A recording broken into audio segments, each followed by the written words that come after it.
नमस्कार साथियों, स्वागत और अभिनंदन आप सभी का आपके अपने एग्ज़ाम क्रांति 4.0 यूट्यूब चैनल पर। जी हाँ साथियों, आज आप लोगों को जो मैं बताने जा रहा हूँ ये राजस्थानी कर्मचारी चयन बोर्ड के द्वारा जो पटवार भर्ती एग्ज़ाम के लिए जो है विज्ञापन जारी कर दिया गया था, उसमें आज से जो है अपन आवेदन प्रारंभ कर सकते हैं। क्या क्या इसमें चाहिए, क्या प्रोसेस रहेगी, क्या चीज़ें ध्यान रखनी है, वो सारी आपको बता देता हूँ। सबसे पहले तो यहाँ पर ये देखिएगा कि ये जो भर्ती है ये राजस्व मंडल अजमेर के अधीन जो है वो आती है और इसमें कुल पद जो हैं वो इस बार अपने को 2020 पद जो है वो दिए गए हैं, जिसमें गैर अनुसूचित क्षेत्र के 1733 पद है और टीएसपी के 287 पदों पर ये भर्ती की जा रही है। तो अच्छे खासे पद हैं और जितने भी पद हैं अच्छी मेहनत से आप लोगों को लगना है। तो इसके विषय में ही मैं आप लोगों को जो है वो मैं बता देता हूँ कि क्या क्या आप लोगों को यहाँ पर ध्यान रखना है। सबसे पहले तो ये है कि इसके अंदर जो भी विद्यार्थी ऐसे हैं जिन्होंने सीटी का एग्ज़ाम दिया था, ठीक है, सीटी स्नातक एग्ज़ाम दिया था और जो उत्तीर्ण घोषित हुए हैं वही विद्यार्थी इसके अंदर क्या कर सकते हैं, फॉर्म फिल कर सकते हैं। ठीक है, चलिए इसके बाद देखिए साथियों, आप लोगों को यहाँ पर फॉर्म भरने के लिए क्या करना होगा, आपको एक बार ये पंजीयन करवाना होगा। एक बार ये पंजीयन का मतलब आपका क्या हो गया, एक बार ये पंजीयन का मतलब हो गया कि आपको ओटीआर करवाना होगा। क्या करवाना होगा आपको करवाना होगा ओटीआर, यानी वन टाइम रजिस्ट्रेशन वाला जो ऑप्शन है वो आप लोगों को यहाँ पर करवाना होगा। और वन टाइम रजिस्ट्रेशन जो है वो आप अपने एसएसओ आईडी या ई मित्र से भी करवा सकते हैं।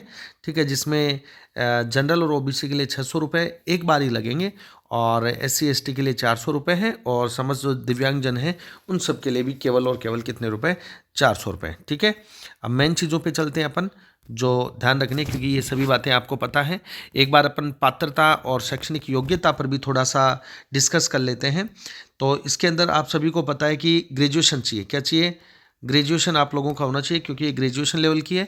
ठीक है, उसके अलावा आप लोगों के पास सामान्यतः जो होना चाहिए वो होना चाहिए। बाकी कुछ है तो अच्छी बात है, लेकिन आपके पास क्या होना चाहिए, क्योंकि अमूमन सभी विद्यार्थियों के पास क्या रहता है, आरएससीआईटी होता है। ठीक है, तो आप ग्रेजुएशन है और ग्रेजुएशन के साथ आप लोगों के पास आरएससीआईटी का जो है वो आपका सर्टिफिकेट होना चाहिए। लेकिन इस बार यहाँ पर कुछ विशेष चीज़ें जो रेड कलर में लिखी हुई हैं ये ज़रूर देख लेना।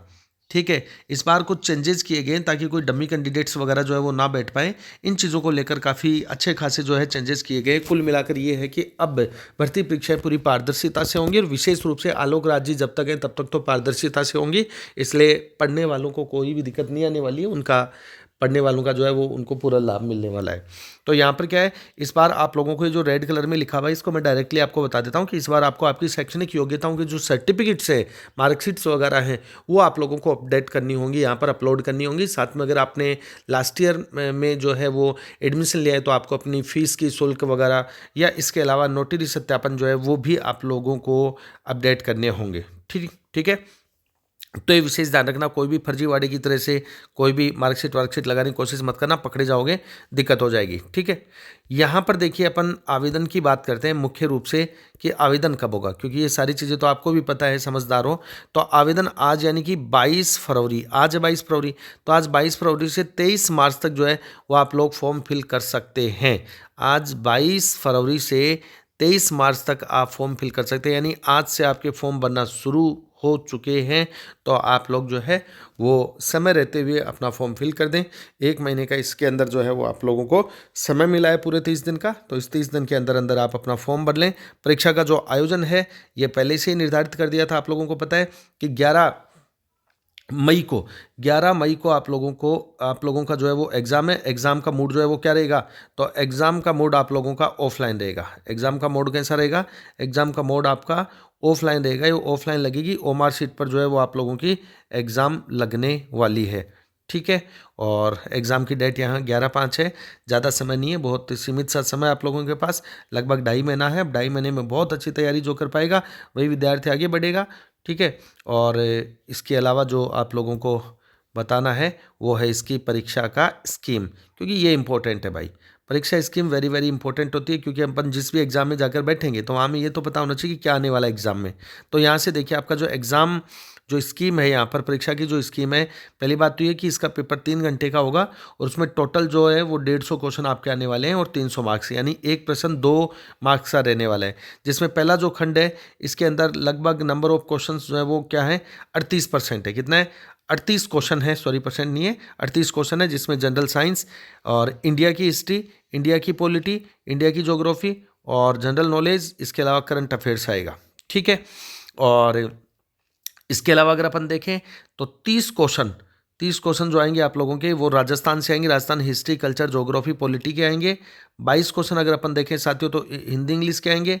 45 क्वेश्चन, सबसे ज़्यादा क्वेश्चन जो है वो आपके आएंगे कहाँ से, मेंटल एबिलिटी एंड रीजनिंग और बेसिक न्यूमेरिकल एफिशिएंसी, यानी कि मैथ और रीजनिंग जो है यहाँ से आप लोगों के सबसे ज़्यादा क्वेश्चन आने वाले हैं। पूरे पेपर में 30% वेटेज रहेगा और 15 क्वेश्चन का आप लोगों का क्या रहेगा, कंप्यूटर, बेसिक कंप्यूटर रहेगा। इस तरह से आप लोगों को इस भर्ती परीक्षा की अच्छी तैयारी के लिए आपको एक तो राजस्थान वाला जो पोर्शन है इसको बहुत अच्छा रखना है, ठीक है, और एक जनरल साइंस और करंट वाला पोर्शन आपको बहुत अच्छा रखना है। इसके अलावा आप जो है वो मेंटल एबिलिटी और मैथ, ये निर्णायक साबित होने वाला है यहाँ पर, ठीक है, क्योंकि यहाँ पर देखिए कि 45 क्वेश्चन आपके मैथ रीजनिंग से आने वाले हैं, 45 क्वेश्चन, और राजस्थान वाला जो जीके इससे आपके 30 क्वेश्चन आने वाले हैं। मतलब कुल मिलाकर 75, यानी कि 50%, 150 में से 50% मामला तो आपका मैथ रीजनिंग और राजस्थान से ही हो गया। इसका मतलब जो कट ऑफ रहने वाली है, देखो मैं, आप कहेंगे सर आप पहले के टॉप कैसे बता सकते हैं, तो मैं इस बेस पे कह सकता हूँ कि टाइम केवल 2.5 महीने का मिल रहा है और पेपर में सब्जेक्ट ज़्यादा है। अधीनस्थ बोर्ड एग्जाम करवा रहा है, घपलेबाजी की, पेपर चोरी की कोई संभावना दूर दूर तक नहीं है। तो ऐसी स्थिति में जिस विद्यार्थी के 150 में से 90 के आसपास क्वेश्चन जो हैं वो सही हो जाएंगे, मान के चलना कि उसका सिलेक्शन हो जाएगा। तो यहाँ पर देखो 70 क्वेश्चन तो यहीं आ रहे हैं, बाकी आपके पास देखो 38 क्वेश्चन एक बचे हुए हैं, 22 एक बचे हुए हैं, 15 एक बचे हुए हैं। तो बाकी के 75 में से आप लोग जो है वो 25-30 भी नहीं लाएंगे क्या, आराम से ला सकते हैं। तो अपनी जो मेहनत है वो कीजिए, अपनी तैयारी कीजिए और बेस्ट तैयारी के साथ जो है वो आप अपना सिलेक्शन दीजिए। ओके, धन्यवाद। चैनल को सब्सक्राइब कर लो भाई, सारी न्यूज़ अपडेट्स मिलेंगी आपको, बेल आइकन भी प्रेस कर लीजिएगा।